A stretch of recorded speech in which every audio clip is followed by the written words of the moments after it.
Hello everyone, welcome to this video and my name is Aman Trivedi and in this video series we are talking about IB ACIO 2020 exam previous year questions. ठीक है, पिछले दो videos में हमने error detection और error correction के questions कर लिए थे। अगर आपने अभी तक चैनल को सब्सक्राइब नहीं किया तो चैनल को सब्सक्राइब कर लीजिए और अगर आपने अभी तक टेलीग्राम चैनल हमारा नहीं ज्वाइन किया तो टेलीग्राम चैनल को भी ज्वाइन कर लीजिए। अगर आप प्रीवियस ईयर पेपर्स की प्रैक्टिस करना चाहते हैं, मॉक टेस्ट को सॉल्व करना चाहते हैं तो thousands of free test are already given on RBE website. आपको बस लॉग इन करना है rblearning.com पे और वहां पे आपको बहुत सारी टेस्ट सीरीज मिल जाती हैं। इसके अलावा अगर हम बात करें ऑफिसर्स बैच की, अगर आपने ऑफिसर्स बैच नहीं ज्वाइन किया है तो ये हमारा बैच है, आप इसे ज्वाइन कर सकते हैं। इस बैच में आपको सारे subject maths, English, reasoning, GK सारे सब्जेक्ट्स आपको रिकॉर्डेड फॉर्मेट में मिल जाते हैं। साथ ही साथ आपको अपडेशन भी मिलता रहता है कोर्स में टाइम टू टाइम। इसके अलावा आपको डेली टारगेट्स दिए जाते हैं टेलीग्राम पे, आपको एवरीथिंग आपको वहां पे अवेलेबल हो जाता है। अगर आप इंग्लिश का कोर्स ज्वाइन करना चाहते हैं तो आप इंग्लिश का कोर्स ज्वाइन कर सकते हैं। इसके अलावा अदर प्लेलिस्ट है हमारी जिनको आप ज्वाइन कर सकते हैं and there are some other batches as well. बात करें हम आज के वीडियो की तो हम आज की वीडियो में बात करने वाले हैं फिल इन द ब्लैंक्स के क्वेश्चंस की, fill in the blanks questions की। हम उन क्वेश्चंस की बात करने वाले हैं जो कि IB ACIO 2020 के एग्जाम में फिल इन द ब्लैंक्स के फॉर्मेट में पूछे गए थे। तो पहले क्वेश्चन के साथ में शुरू करेंगे और पहला क्वेश्चन है हमारा, the man was charged with dash after murdering the king. अब बहुत ही बेसिक क्वेश्चन है, फिल इन द ब्लैंक्स के फॉर्मेट में है, लेकिन अगर आप देखोगे तो क्वेश्चन ये किस चैप्टर का दिखता है। क्वेश्चन ये मालूम होता है कि ये क्वेश्चन वन वर्ड सब्स्टिट्यूशन का है। ठीक है, क्वेश्चन देख के ऐसा लगता है कि क्वेश्चन वन वर्ड सब्स्टिट्यूशन का है।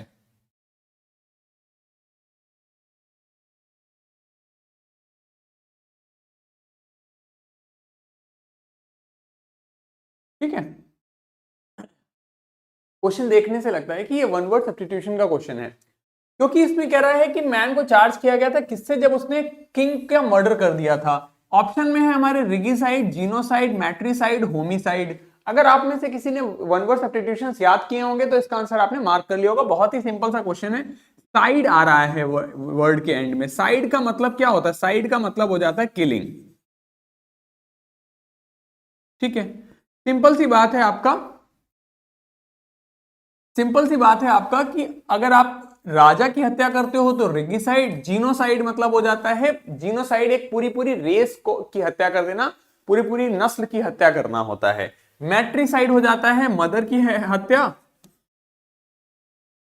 फ्रैट्रिसाइड हो जाता है फादर की हत्या, पैरिसाइड हो जाता है पेरेंट्स की हत्या, होमिसाइड हो जाता है ह्यूमन की हत्या।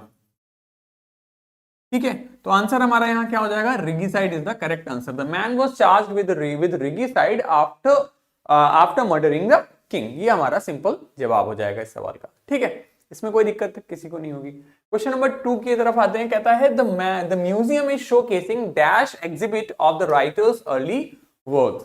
ऑप्शंस हैं हमारे पास, retrospective view, perspective and erective view और एक्सट्रोस्पेक्टिव व्यू।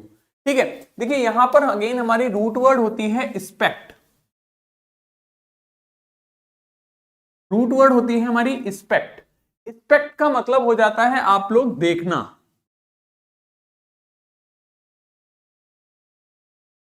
ठीक है, इसी से वर्ड बनता है हमारा इंस्पेक्ट। तो इंस्पेक्ट का मतलब क्या हो जाता है? निरीक्षण करना। इसी से नाउन बन जाती है इंस्पेक्शन। करेक्ट है। तो इसी प्रकार अगर हम बात करें, इंट्रो का मतलब होता है इनसाइड, स्पेक्ट का मतलब होता है देखना। तो अगर हम बात करें इंट्रोस्पेक्ट, इंट्रोस्पेक्ट का मतलब हो जाता है कि टू लुक इनसाइड, आप ध्यान से अंदर, अपने अंदर देखो कि क्या कमी है, क्या गलती है, उसको कहते हैं इंट्रोस्पेक्शन। ठीक है, उसको कहते हैं इंट्रोस्पेक्शन। अगर आप अपने अंदर देख रहे हो, आप you need to introspect yourself, यानी आपको अपने अंदर देखना है कि क्या कमी है आपके अंदर, क्या चीजें आपको इंप्रूव करनी है। That is called introspection. Correct. Similarly आता है दूसरा वर्ड हमारा रेट्रो। रेट्रो का मतलब होता है पीछे, तो रेट्रोस्पेक्ट हो जाता है हमारा वर्ड। रेट्रोस्पेक्ट का मतलब होता है पीछे की तरफ देखना कि हमसे पास्ट में क्या गलती हुई है और हम कहां पे इंप्रूव कर सकते हैं। That is called retrospect. ठीक है, अब इंट्रोस्पेक्ट हो गया, रेट्रोस्पेक्ट हो गया, यहां पर वर्ड आ गया एक्सट्रोस्पेक्ट। ठीक है, यहां पर बात वर्ड आ गया एक्स्ट्रोस्पेक्ट। एक्स्ट्रो का मतलब होता है बाहर की तरफ, तो एक्स्ट्रोस्पेक्ट मतलब होता है बाहर की तरफ देखना। इरेक्टिव मतलब इरेक्शन से हो जाता है, ठीक है। पर्सपेक्टिव मतलब दृष्टिकोण हो जाता है। रेट्रोस्पेक्टिव मतलब मैंने आपको बता दिया, रेट्रोस्पेक्ट मतलब पीछे की तरफ देखना। तो यहां पर वो क्या कर रहा है, राइटर्स अर्ली वर्क्स। देखिए ये आपको मैंने बताया है नाउन चैप्टर में कि वर्क जो होता है आपका, वर्क आपका नाउन भी होता है और वर्क आपका वर्ब भी होता है। वर्क आपका जब नाउन के सेंस में होता है तो ये आपका वर्क जब आपका नाउन के सेंस में होता है तो ये आपका दो तरीके से काम करता है। आपका ये काउंटेबल भी होता है, साथ ही साथ आपका ये अनकाउंटेबल भी होता है, ठीक है। जनरली वर्क अनकाउंटेबल सेंस में आता है कि मुझे बहुत काम है, तो आप कहोगे I have a lot of work, I have much work to do. आप मैनी वर्क टू डू नहीं कह सकते हो। अगर आपको कहीं लिखा दिखता है कि I have many work to do,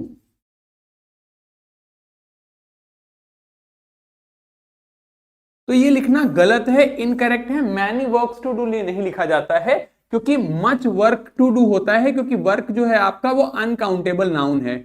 correct है, ठीक है। तो चूंकि वर्क आपका अनकाउंटेबल नाउन है तो इसके साथ में मच आता है। वर्क काउंटेबल कब हो जाता है, वर्क काउंटेबल हो जाता है लिटरेरी सेंस में।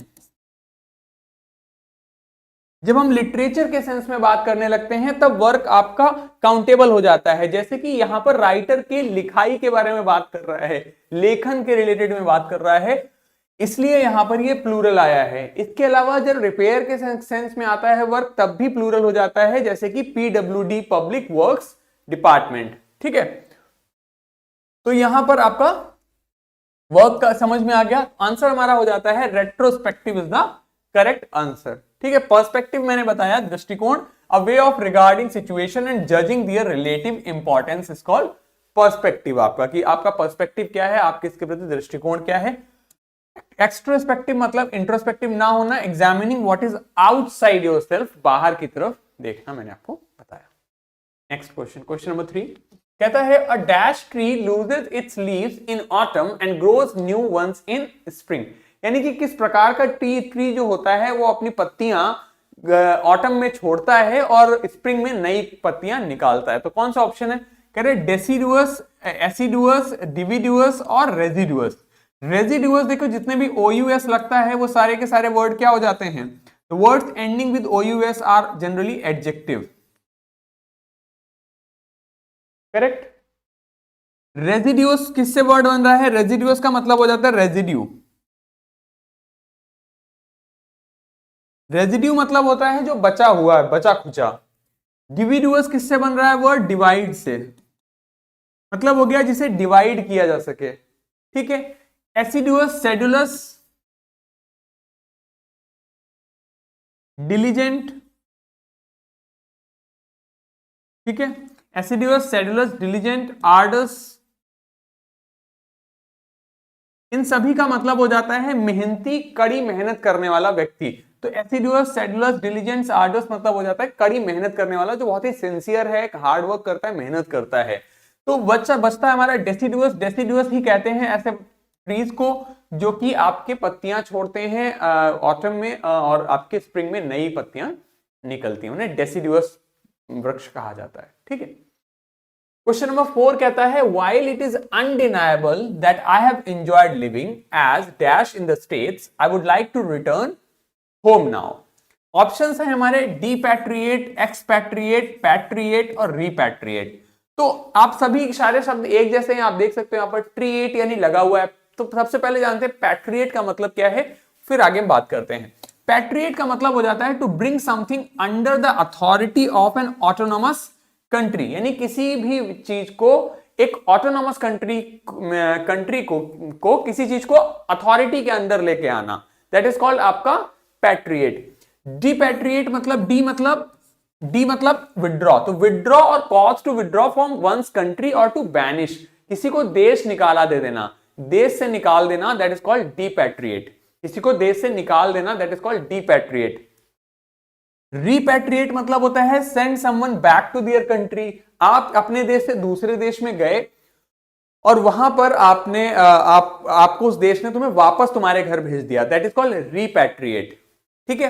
और एक्सपैट्रिएट का मतलब होता है someone who lives outside their native country, जो अपने देश के बाहर रहता है उसे एक्सपैट्रिएट कहते हैं। तो यहां पर हो जाएगा it is while it is undeniable that I have enjoyed living as dash in the States I would like to return home now. यानी कि ये बिल्कुल ही अनडिनाइबल बात है कि मैं यूएस में एज एन एक्सपैट्रिएट रहा हूं, यानी कि ऐसा नागरिक जो अपने देश छोड़ के इस देश में रहने आया है। ठीक, कुछ शब्द हैं आपके जो आपको जरूर पता होने चाहिए, जैसे माइग्रेंट, ठीक है, इमिग्रेंट, ठीक है, एमिग्रेंट, ठीक है, माइग्रेंट, इमिग्रेंट और आपका एक्सोडस। ठीक, आपको याद होगा जब कोविड के समय पे जब बहुत सारे लोग अपना देश अपनी जगह छोड़ के वापस जा रहे थे, तो बार बार न्यूज चैनल पे चल रहा था कि ये कौन से लेबर्स हैं। बार बार कहा जा रहा था these are the migrant labours, बार बार कहा जा रहा था कौन से लेबर हैं, these are the migrant labours. तो माइग्रेंट लेबर्स का मतलब क्या होता है, माइग्रेंट का मतलब ही होता है it's not necessarily migrant, it's not necessarily migrant labours, कुछ भी हो सकता है। जैसे माइग्रेटेड वर्ड्स हैं, अपनी जगह छोड़ के जाना क्या कहलाता है, माइग्रेट करना कहलाता है। अपनी जगह छोड़ के जाना क्या कहलाता है, माइग्रेट करना कहलाता है। तो माइग्रेंट लेबर्स या माइग्रेंट उस व्यक्ति को कहते हैं जो अपना देश छोड़ के दूसरे देश में रहने गया है, उसे कहते हैं माइग्रेंट।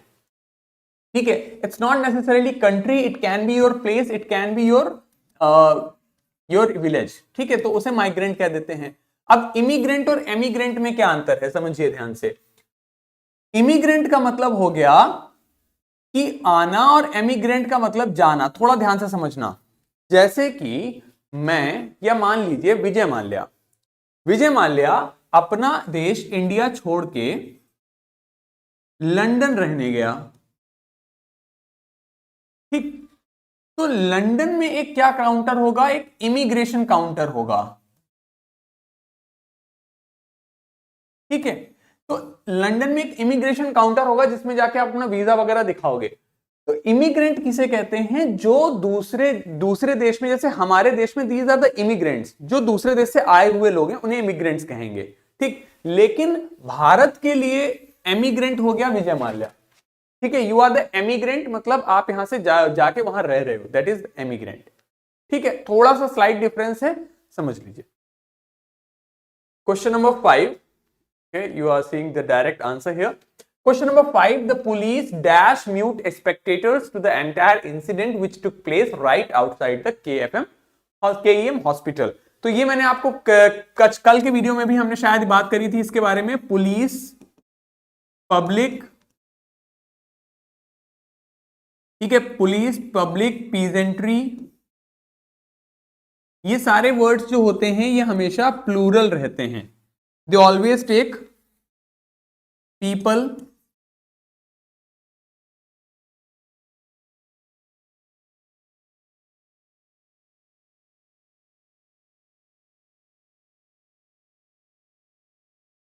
ठीक है, all these words take plural helping verb always. तो that is why police were होगा, यहां पर पुलिस वॉज नहीं होगा, आर नहीं होगा, इज नहीं होगा। ठीक है, वर इज द करेक्ट आंसर। ठीक, क्लियर। नेक्स्ट, आर इसलिए नहीं होगा क्योंकि बात पास्ट की है।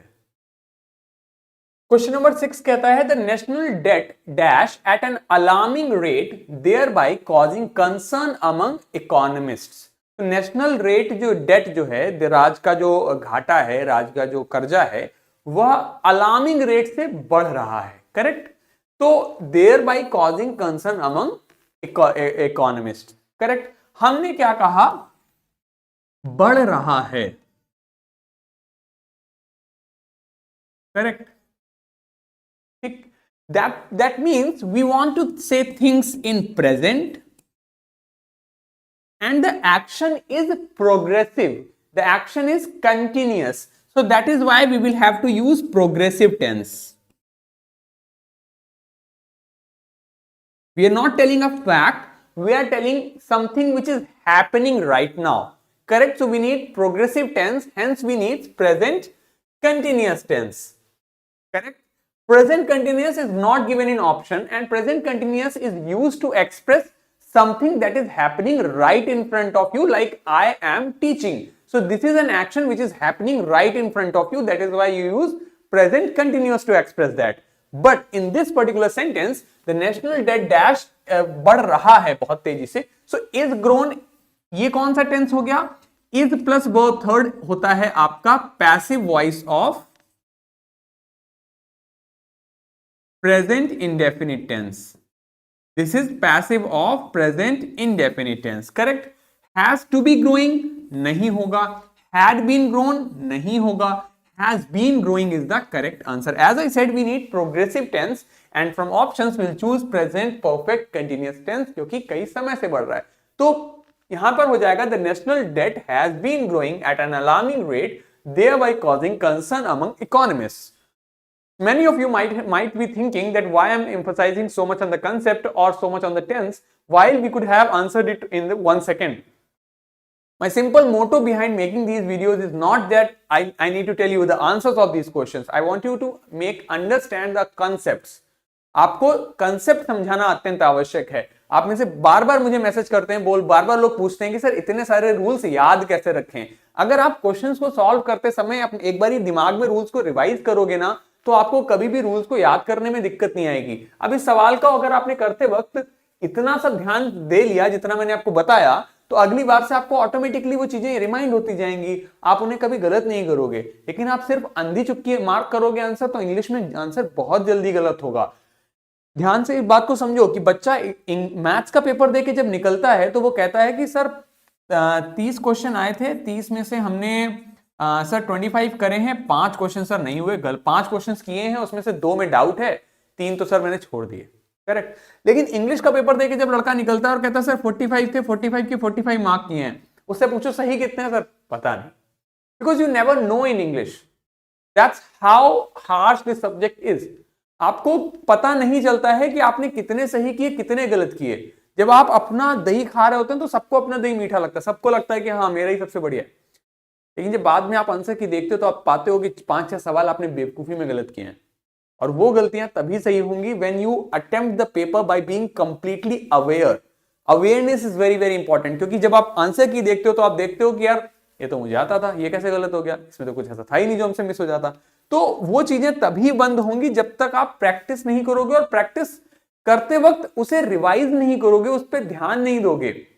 क्वेश्चन अटेम्प्ट करते वक्त आपका मकसद सिर्फ इतना नहीं होना चाहिए कि आपको इसका आंसर मार्क करना है.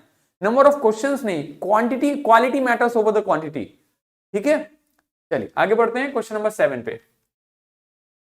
जो बात मैं बता रहा हूं बहुत आवश्यक है. कई लोग जो जितना भी आप अंग्रेजी के लिए परेशान रहते हो वो सब दूर हो जाएगी अगर थोड़ी थोड़ी इन बातों पे ध्यान दोगे तो. क्वेश्चन नंबर 7 कहता है, in the wake of the recent cross border tensions, forces have been dashed at strategic locations for immediate action if required. Forces को क्या किया जाता है, यहां पर आपको वो शब्द लगाने होते हैं जो उनके साथ में यूज होते हैं, कंटिन्यूअसली यूज होते हैं. वो शब्द आपको कब पता चलते हैं, जब आप रीडिंग करते हो. अगर आप पढ़ते नहीं हो, देखो बच्चा, वोकैबुलरी का स्ट्रॉन्ग करने का सिंपल सा फंडा होता है वीडियोस देखना, वोकैब याद करना. वो एग्जाम पर्सपेक्टिव से अच्छा है. But if you really need to improve your vocabulary और enhance your vocabulary, you need to start reading और listening. Because if you do not listen to people talking in English, you never know which word will be used when. Or if you never read a lot of text of English, you never know which word will be used when. ठीक है, जब तक आप खूब सारा पढ़ोगे नहीं, text खूब सारा का टेक्स्ट पढ़ोगे तो आपको ऑटोमेटिकली पता चलने लगेगा कि इस शब्द के साथ में यही वर्ड आता है, इसके साथ यही शब्द आता है. तो इसलिए रीडिंग अत्यंत आवश्यक है. और अगर रीड नहीं कर रहे हो तो at least listen to the English podcast, watch English shows, watch English movies. That's very very important thing. Now coming back to this question, it's simply asking you the correct word for it, for using with the word which should be used with forces. Options are deployed, deported, deposited and departed. Simply deported का मतलब क्या होता है, deport कर देना. उसको deport कर दिया गया, यानी कि वापस. पोर्ट करना मतलब कुछ, पोर्ट करना क्या होता है कि किसी चीज को लाना, और डिपोर्ट करना वापस भेज देना. ठीक है, डिपैट्रिएट, सेम थिंग. डिपॉजिट करना, जमा करना होता है। डिपार्टेड, पार्ट वेज मतलब होता है किसी से अलग होना। तो डिप्लॉयड मतलब क्या हो जाता है, किसी को तैनात करना। तैनाती के लिए जो सही शब्द है वो है डिप्लॉय करना। ठीक है, तो फोर्सेस को हमेशा डिप्लॉय किया जाता है, रकम को खाते में डिपॉजिट किया जाता है। ठीक है, तो deployed is the correct word here. Question number 8 is saying I would have waited for you dash you were coming. Option is if I would have known, had I known, when it was known, because I was knowing। तो अब देखिए, because I would have waited for you dash you were coming। Correct. आप देख पा रहे हो कि यहां पर भी वाक्य पूरा कंप्लीट है, यानी कि इससे हमें अधिक मतलब नहीं है। ठीक, अगर पिछले दो वीडियोस आपने थोड़ा भी केयरफुली देखे हैं तो आपने अब तक पढ़ लिया होगा मेरे से concept that is called conditional sentences.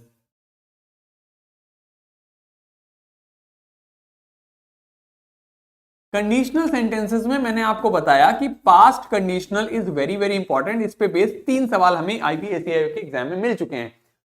Past conditional में मैंने आपको बताया है कि इफ के साथ में सब्जेक्ट आता है, सब्जेक्ट के साथ में हैड आता है, और हैड के साथ में वर्ब थर्ड आता है, और उसके साथ में ऑब्जेक्ट आता है। ठीक, देन दूसरे सेंटेंस में आपके सब्जेक्ट आता है, सब्जेक्ट के साथ में वुड हैव आता है, या कुड हैव आता है, या शुड हैव आता है, उसके साथ वर्ब थर्ड आता है, और उसके साथ ऑब्जेक्ट आता है। ठीक, नाउ इन दिस क्वेश्चन आप देख पा रहे हो कि had plus verb third use हो रहा है।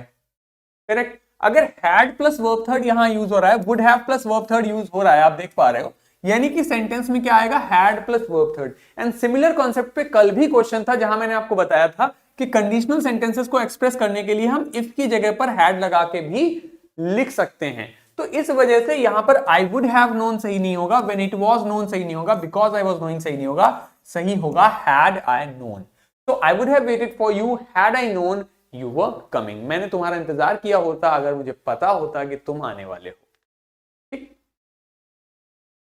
Question number 9, she decided to dash her right to the ancestral property as she wanted to avoid conflict। यानी कि उसने क्या किया, अपना जो एंसेस्ट्रल प्रॉपर्टी पे जो राइट था उसे छोड़ने का प्रयास, छोड़ दिया क्योंकि वो कॉन्फ्लिक्ट को अवॉइड करना चाहती थी। करेक्ट, तो छोड़ने के लिए जो सही शब्द होगा, प्रीपोजिशन दिखता है, वो दिखता है अवे, तो सही हो जाएगा sign away. She decided to sign away sign away her right to the ancestral property as she wanted to avoid conflict। Question number 10, it is a general rule of formal emails that they eliminate any kind of evangelism, diabolism, colloquialism and paternalism। Now it's very very important thing कि आपको थोड़ा बहुत idea हो कि कौन सा शब्द किस कंटेक्स्ट में यूज होगा। कहना चाह रहा है कि जनरल रूल है ईमेल्स का क्या, कि वो किसी भी प्रकार का क्या एलिमिनेट करें। इवेंजलिज्म का मतलब होता है आपका चर्च में या फिर बाइबल का ज्ञान देना, दैट इज कॉल्ड आपका इवेंजलिज्म। एक तरीके से preaching is called evangelism, the spreading of Christian gospel by public preaching और personal witness is called evangelism. Diabolism मतलब हो जाता है वर्शिप ऑफ डेविल। पैटर्नलिज्म का मतलब होता है making all the decision for the people you govern, employ और are responsible for, so that you can not और do not have to make their own decision. यानी कि लोगों पर पूरी तरीके से अपना कंट्रोल, जिससे आपको उनके सारे डिसीजंस लो, आप उनके लिए सब कुछ करने वाले हो, जिससे उन्हें कुछ नहीं करना पड़ेगा। That is called paternalism. ठीक, so the correct word is colloquialism. Correct word is colloquialism, मतलब कोलोकियल कहते हैं ना, it's a colloquial term. Colloquial term का मतलब होता है बोलचाल की भाषा में ऐसा इस्तेमाल होता है। सो अ वर्ड और phrase that is not formal और literary and is used in ordinary और फैमिलियर कन्वर्सेशन, यानी कि आम बोलचाल की भाषा में आप इन शब्दों का प्रयोग करते हो, उसे कोलोकियल टर्म कहते हैं। ठीक है, लेकिन वो लिखने के पर्पस से सही नहीं। जैसे हिंदी में हम ऐसी बहुत सी बातें बोलते हैं, लेकिन जब हम उसका एक लेटर फॉर्म करते हैं, हिंदी में वैसे जनरली बहुत सी बातें बोलते हैं, लेकिन जब हम लेटर फॉर्म करते हैं तो हमें हमेशा अच्छे शब्दों का प्रयोग करना होता है, एक बहुत ही फॉर्मल लैंग्वेज का प्रयोग करना होता है। करेक्ट भाई, जैसे मान लो कि मुझे आपसे कहना है कि आप ना मुझे एक 100 रुपीज का मनी क्या बोलते हैं, मनी ऑर्डर भेज दो। इस चीज को अगर मुझे लेटर लिखना है तो मैं एक बहुत ही फॉर्मल लैंग्वेज में लिखूंगा, ठीक, लेकिन बोलने के लिए अलग तरीके से लिखेंगे। तो बोलने आम बोलचाल की भाषा को कोलोकियलिज्म कहा जाता है। कोलोकियलिज्म सबसे ज्यादा काम आता है, आपको आना पता होना चाहिए कौन सा शब्द किसके साथ आता है, जब आप क्लोज टेस्ट सॉल्व करते हो। क्वेश्चन नंबर 11 कहता है the owner of the house was dash at the watchman for letting in a stranger. Owner क्या था, स्ट्रेंजर को अंदर आने के लिए ओनर क्या होगा, गुस्सा होगा, ऑब्वियस सी बात है। तो इम्पेशेंट था, अधीर था, इनडिफरेंट था, indifferent, thick skinned,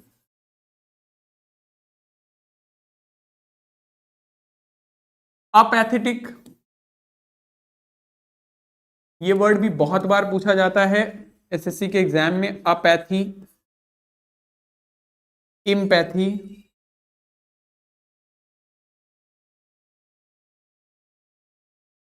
empathy, sympathy और एंटीपैथी। ठीक है, it's very very important, exam में बहुत बार पूछा जाता है। पैथोस का मतलब होता है फीलिंग, ए मतलब नॉट, एपैथी का मतलब हो गया इनडिफरेंट होना, उदासीन होना, जिससे अच्छा बुरा से कोई फर्क नहीं पड़ रहा। एम्पैथी का मतलब हो जाता है कि आप एक दूसरे की भावनाओं को समझना, जैसे we need to be empathetic towards poor, हमें गरीबों के साथ में थोड़ी एम्पैथी होनी चाहिए, हम उनकी भावनाओं को समझ सकें। सिंपैथी होता है किसी के साथ कुछ बुरा हो गया हो, कहीं किसी की डेथ हो गई, किसी का कुछ लॉस हो गया, तब आपको पास उसके अंदर उसके प्रति सिंपैथी होती है, सहानुभूति होती है। और एंटीपैथी मतलब होता है, एंटी मतलब अगेंस्ट, पैथीज मतलब फीलिंग, एंटीपैथी हॉस्टिलिटी, वैमनस्यता, एनिमिटी। ठीक।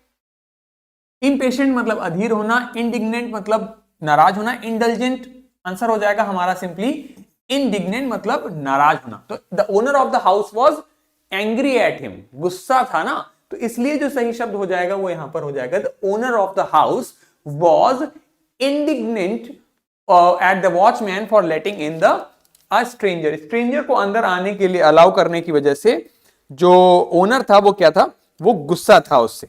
ठीक है, क्लियर है, चलिए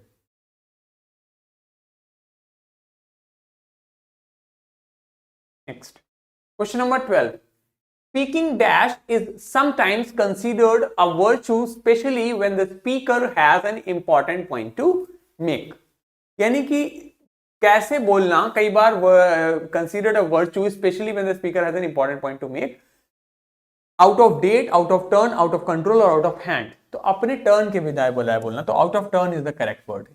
speaking out of turn is sometimes considered a virtue, especially when the speaker has an important point to make. Clear. Question number 13 it says your brother is dash intelligent then your father. Your brother is dash intelligent than your father. Now, what is the answer to this question? Your brother is dash intelligent than your father. It's very very easy, super easy question. बताइए।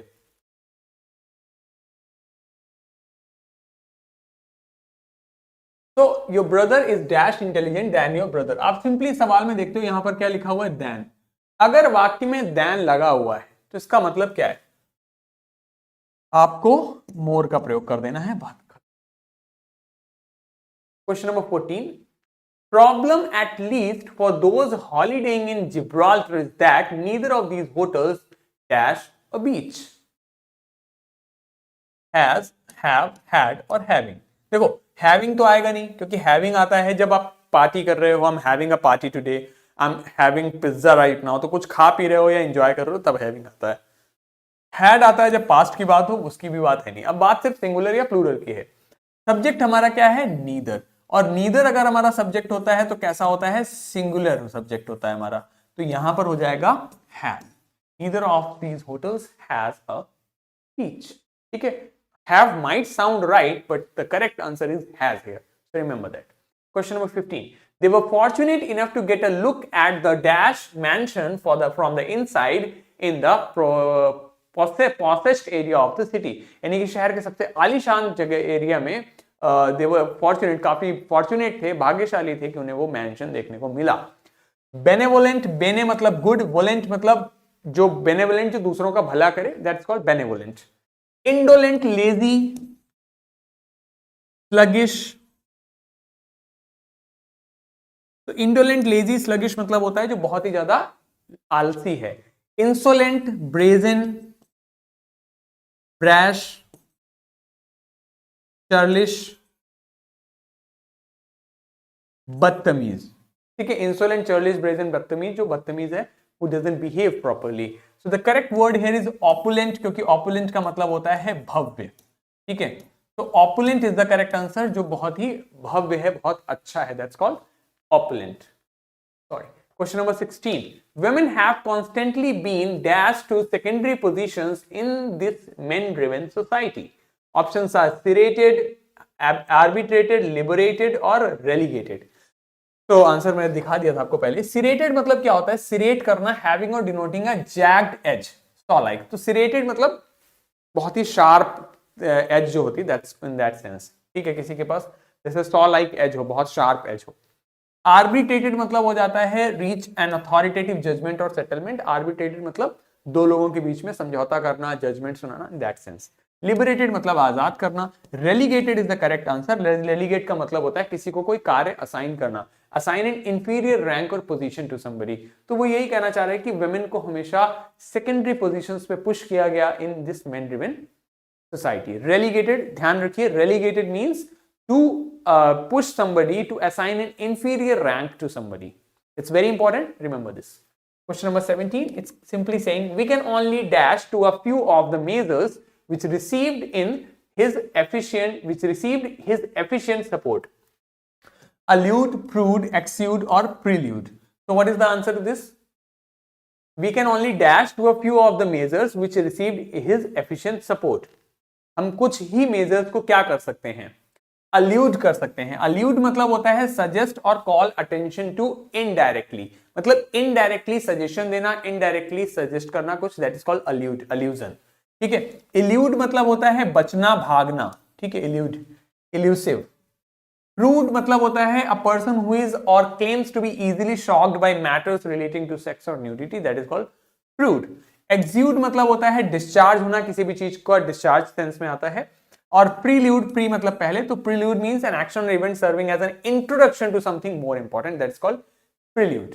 Question number 18 saying the bill increases the penalty to dash between 3 and 6 months or fine of up to 10,000 or both। यानी कि जो bill है वो क्या करता है, यानी पेनल्टी को इंक्रीज करता है to dash between 3 and 6 month, 3 और 6 महीने में, या फिर 10,000 या का फाइन मिल सकता है।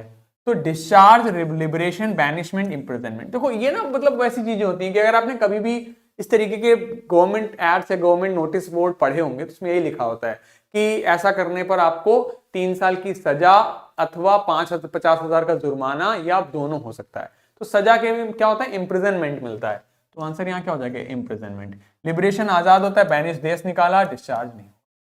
ठीक है, the three brothers decided to distribute the chocolates that dash themselves. Option across, across मतलब होता है के पार जाना, नहीं होगा। above ऊपर नहीं होता है। between आता है दो के लिए, कितने ब्रदर है, 3, तो between नहीं आएगा। आंसर क्या होगा, among।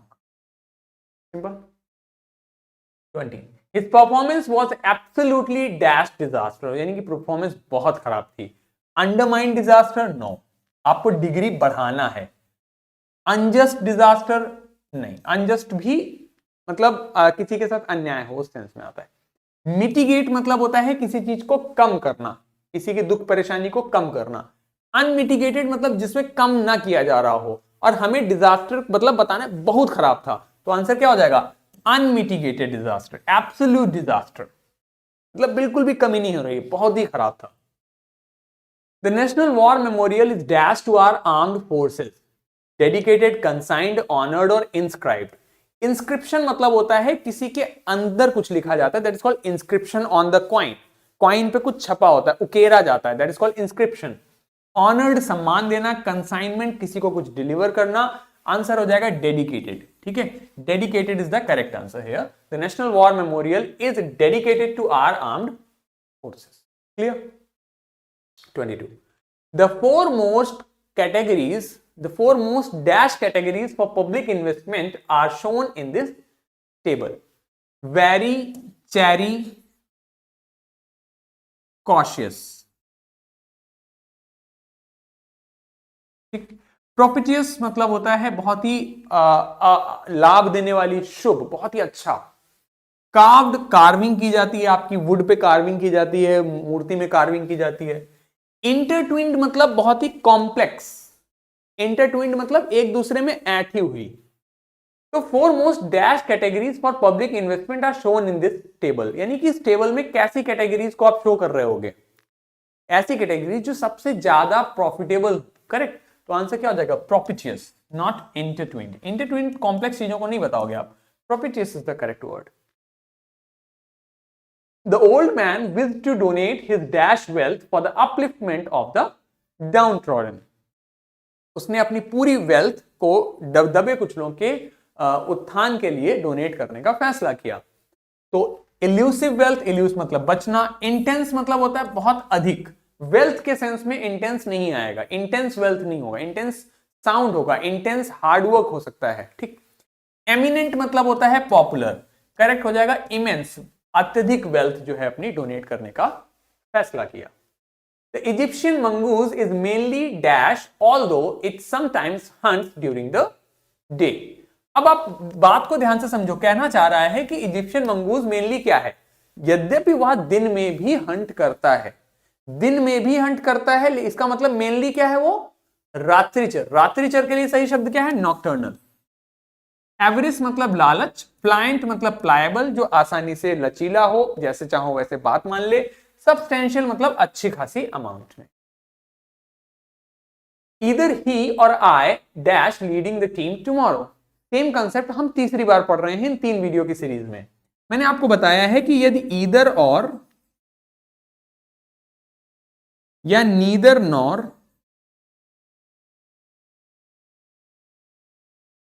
का प्रयोग हो तो हेल्पिंग वर्ब नियरेस्ट सब्जेक्ट के अकॉर्डिंग आता है। नियर सब्जेक्ट यहां क्या है? आई, तो क्या हो जाएगा? इधर ही और M leading the team tomorrow, tomorrow की बात है तो वर नहीं आएगा, मतलब वॉज वैसे भी नहीं आएगा, आंसर हो जाएगा M. Clear? So this is it for this video. We will clearly एक बार हम क्विकली इनको रिवाइज करेंगे और फिर हम इस वीडियो को एंड करेंगे। जितना भी हमने आज इस वीडियो में पढ़ा है उसको एक बार क्विक रिवीजन कर लेते हैं, सो दैट जो भी पढ़ा है हमने वो आप सभी को पता चल जाए। ठीक है, तो अगर आपने चैनल सब्सक्राइब नहीं किया तो चैनल को सब्सक्राइब कर लो, टेलीग्राम चैनल जरूर से ज्वाइन कर लो, क्योंकि वहां पे आपको सारे अपडेट्स मिलते हैं। और अगर आपको मॉक टेस्ट की प्रैक्टिस करनी है आरबीई की, तो rbelearningweb.com वेबसाइट पे जा सकते हो। ऑफिसर्स बैच नहीं ज्वाइन किया तो जरूर से ज्वाइन करो, इसमें सारे सब्जेक्ट आपको एक जगह मिल जाते हैं। हमारा बैच इंग्लिश का ज्वाइन करना चाहते हैं तो ये आपका बैच है, लिंक डिस्क्रिप्शन में दिया है, वहां से जाके आप परचेज कर सकते हो, बहुत ही नॉमिनल सा प्राइस है। प्लेलिस्ट है जहां से आप सारी चीजें पढ़ सकते हो। ग्रामर आप देखना चाहते हो तो कंप्लीट ग्रामर का हमारा क्रैश कोर्स है, ये 3 घंटे का है, आप देखोगे 1 घंटा, ये 3 वीडियोस हैं, आप इनको देख के काफी कुछ ग्रामर में सीख जाओगे। इसके अलावा आप इन वीडियोस को देख सकते हो, हमारे कोर्सेज को देख सकते हो। ठीक है, बात करते हैं शुरू से। रिगिसाइड मैंने आपको बताया राजा की हत्या, जीनोसाइड पूरी नस्ल की हत्या, मैट्रिसाइड माता की हत्या, फ्रैट्रिसाइड पिता की हत्या, पेरिसाइड पेरेंट्स की हत्या, सोरोरिसाइड सिस्टर की हत्या, और के अलावा यूक्सोरिसाइड वाइफ की हत्या। ठीक, होमिसाइड ह्यूमन की हत्या हो जाता है। इसके अलावा रेट्रोस्पेक्टिव मतलब पीछे देखना, पर्सपेक्टिव दृष्टिकोण, इरेक्टिव पता है, एक्स्ट्रोस्पेक्टिव बाहर की तरफ, इंट्रोस्पेक्शन इंस्पेक्शन वो सब मैंने बता दिया, वर्क का आपका कंसेप्ट बता दिया था। यहाँ पर डेसिडियस ट्रीज होते हैं, एसिडियस, सेडुलस, डिलीजेंट, आर्डस मतलब मेहनती, डिवाइडियस मतलब डिवाइड, रेजिडियस रेजिड्यू से रिलेटेड हो गया। डिपैट्रिएट मतलब हो जाता है किसी को बाहर कुछ निकालना, कंट्री से बाहर भेजना। एक्सपैट्रिएट को जो ऐसा व्यक्ति जो बाहर रह रहा है। पैट्रिएट मतलब होता है किसी को अथॉरिटी के अंदर लाना, और रिपैट्रिएट होता है किसी को अपने देश वापस भेज देना। वर आ जाता है पुलिस के साथ में, national debt has been doing हो जाता है यहाँ पे। इसके अलावा फोर्सेस को डिप्लॉय किया जाता है, डिपोर्ट किसी को वापस देश भेजा जाता है, डिपॉजिट करना, डिपार्टेड बता दिया था। इसके अलावा हैड आई नोन यहाँ हो जाता है कंडीशनल सेंटेंस का कॉन्स्टेंट है, साइन अवे छोड़ने के सेंस में। इवेंजलिज्म प्रीचिंग देना आपकी क्रिश्चियनिटी से रिलेटेड, डायबोलिज्म डेविल की पूजा करना, कोलोकियलिज्म आम बोलचाल के शब्द, और पैटर्नलिज्म सभी के डिसीजंस लेना, एक तरीके से सोसाइटी पे पूरा कंट्रोल लेना। इसके अलावा इम्पेशेंट अधीर, इनडिफरेंट उदासीन, इंडिग्नेंट अपैथी उदासीन, एम्पैथी थोड़ी समझना एक दूसरे की भावनाओं को, सिंपैथी सहानुभूति, एंटीपैथी हॉस्टिलिटी वैमनस्यता, इंडिग्नेंट घृणा गुस्सा होना, और इंडलजेंट मतलब हो जाता है ऐसा व्यक्ति जो इग्नोर करे आपकी वीकनेसेस को, बहुत ही पेशेंट हो और आपके बहुत ही धैर्य रखे और आपकी बुरी चीजों को इग्नोर करता है, दैट इज कॉल्ड इंडल्जेंट व्यक्ति। स्पीकिंग आउट ऑफ टर्न हो जाता है यहाँ पे, योर ब्रदर इज मोर, क्योंकि देन आ रहा है, नीदर का सब्जेक्ट है तो हमारा हैज आ जाएगा। इसके अलावा ऑपुलेंट भव्य, बेनेवोलेंट अच्छा चाहने वाला, indolent lazy sluggish, insolent churlish brazen brash बदतमीज। ठीक है, सिरेटेड मतलब सॉ लाइक एज हो जाता है, आर्बिट्रेटेड फैसला सुनाना दो लोगों, लिबरेटेड आजाद, रेलीगेटेड किसी को कमतर काम देना। इसके अलावा अल्यूड मतलब होता है आपका इनडायरेक्ट सजेशन, प्रूड मतलब ऐसा व्यक्ति जो सेक्स एंड न्यूडिटी की बातों से बहुत ही इजीली शॉक्ड हो जाता है, एक्सूड मतलब डिस्चार्ज, प्रील्यूड मतलब इंट्रोडक्शन। इम्प्रिजनमेंट होता है डिस्चार्ज, लिबरेशन आजाद, बेनिशमेंट किसी को देश निकाला देना। अक्रॉस पार अमंग यहाँ पे होगा क्योंकि 3 भाइयों की बात है, बिटवीन 2 के लिए आता है, अब ऊपर के लिए आता है। और यहाँ अनमिटिगेटेड होगा क्योंकि बिल्कुल ही मतलब एब्सोल्यूट के सेंस में आप बात करना चाहते थे। और डेडिकेटेड हो जाएगा यहाँ पे। इसके अलावा इंटरट्विन नहीं होगा, कॉम्प्लेक्स होता है, वेरी चेरी कॉशियस, प्रॉफिटियस मतलब बहुत ही प्रॉफिटेबल। इसके अलावा हमारा इजिप्शियन मंगूज मेनली नॉक्टर्नल मतलब रात्रिचर, एवरेज मतलब लालची, प्लांट बहुत ही बात मानने वाला, सब्सटेंशियल अच्छी खासी अमाउंट में। इधर ही और आई के साथ सिंगुलर, क्योंकि आई सब्जेक्ट है यहाँ पे हमारा, नियरेस्ट तो एम आ जाएगा। ठीक है, सो this is it for this video. अगर आप इस वीडियो की पीडीएफ चाहते हैं तो आप लिंक डिस्क्रिप्शन में दिया है, आप ऐप डाउनलोड कर लीजिए, एप्लीकेशन पे आपको वीडियो मिल जाएगा, वहां पे आपको आप ऐप पीडीएफ डाउनलोड कर सकते हैं। इसके अलावा अगर आप मुझे इंस्टाग्राम पे फॉलो करना चाहते हैं तो इंस्टाग्राम हैंडल है मेरा, आप इंस्टाग्राम पे सर्च कर सकते हो @AMANTRIVEDII। ठीक है, this is my Instagram handle, आप मुझे फॉलो कर सकते हैं। ठीक है, मिलेंगे अगले वीडियो में, तब तक के लिए goodbye, take care, have a very great day, thank you so much, bye.